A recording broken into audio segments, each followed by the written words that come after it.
বাড়ির পর তারা কাতরা রামদাও চাইনিজ কুড়ল সড়কি মড়কি নিয়ে তারা লাঠি ঠাঙ্গা নিয়ে তারা লোক 180 আমার বাড়ি ঘিরে ফেলাইছে। ওরা সারা বাড়ির মানুষ এক হইয়ে আমাকে বাড়ির পর আসি আমার বাইরে ভাই বউরে আমার স্বামীরে এদিকে সবাইরে মনে করেন মারধর করে গেছে।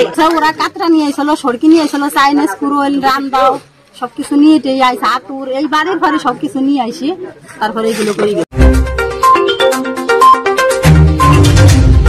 এরই খাতে পানি দেওয়াকে কেন্দ্র করে যে জগৎ এক পর্যায়ে যে মারামারি দুই গ্রুপ মধ্যে মারামারি হয়, পরে ওই গুরুতর আহত হলে আরোহণে গেলে সদর হাসপাতালে গেলে মৃত্যুবরণ হয়, আরো 2 জন গুরুতর আহত আছে এবং আইন শৃঙ্খলা আনা আছে, অতিরিক্ত পুলিশ মোতায়েন আছে, স্বাভাবিক আইন শৃঙ্খলা।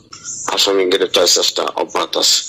মামলা হয়নি, এখন অভিযোগ প্রক্রিয়া দিন।